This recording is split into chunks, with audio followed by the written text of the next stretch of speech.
You know that feeling, right? That little flicker of doubt when you're staring at your crypto portfolio and you just can't help but wonder what's really going on behind the screen. It all seems so easy, so safe. You log in and boom, there's your balance. You can buy, you can sell, you're watching it go up.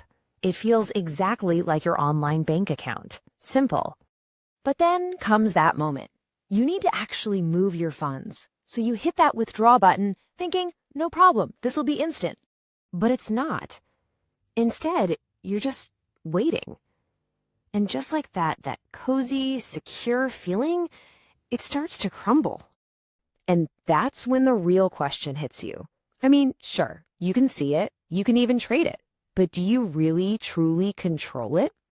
And that, right there, is the heart of the matter. Because in the world of crypto, if you are not the one holding the keys, you're not the one in control. And believe me, in this world, control is everything. All right, before we get into the thick of it, just the usual heads up. This explainer on blocks, bonds, funds is for educational purposes only. It is absolutely not financial advice.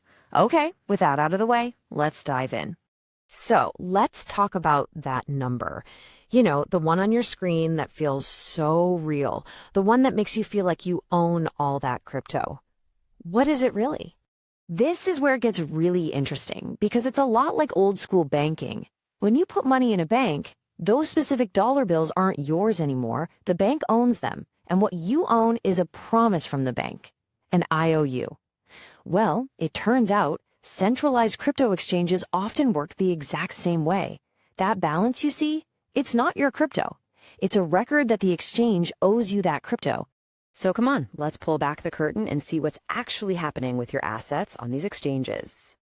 Here's the thing you have to understand. When you're buying and selling on an exchange, most of that action is not happening on the actual blockchain. Nope. The exchange is basically just changing numbers in its own private spreadsheet, an internal ledger. Your balance is just an entry in their database. The only time the real blockchain usually gets involved is when you deposit money in or withdraw money out. And they can do this because of something called the omnibus model. Instead of giving every single user their own personal wallet on the blockchain, they just pool everybody's funds together into a few giant corporate-controlled wallets. Then they use that internal ledger we just talked about to keep track of who owns what piece of that big pie. Now, to manage the enormous risk of holding all that crypto, they get smart about it. They split those funds between two types of wallets. A tiny fraction goes into a hot wallet, which is online and ready to process withdrawals instantly. But the vast majority, that's kept in cold wallets, completely offline, to protect it from hackers. So all of this, all of it, boils down to one single, incredibly important concept: the private key. The private key is the most critical piece of the puzzle. It's everything.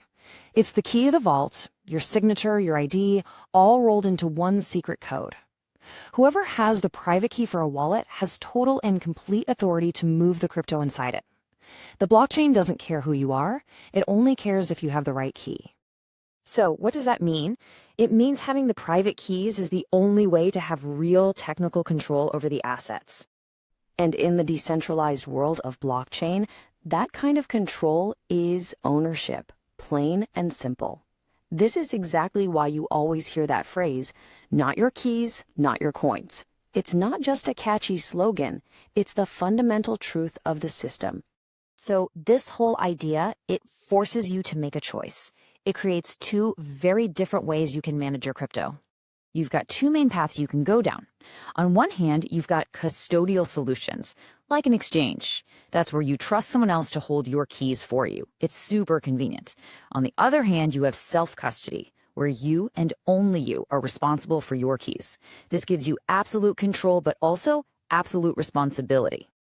But that convenience, man, it comes with some serious strings attached. Those giant pooled wallets become massive honeypots for hackers. The exchange holds the power to freeze your account at any moment.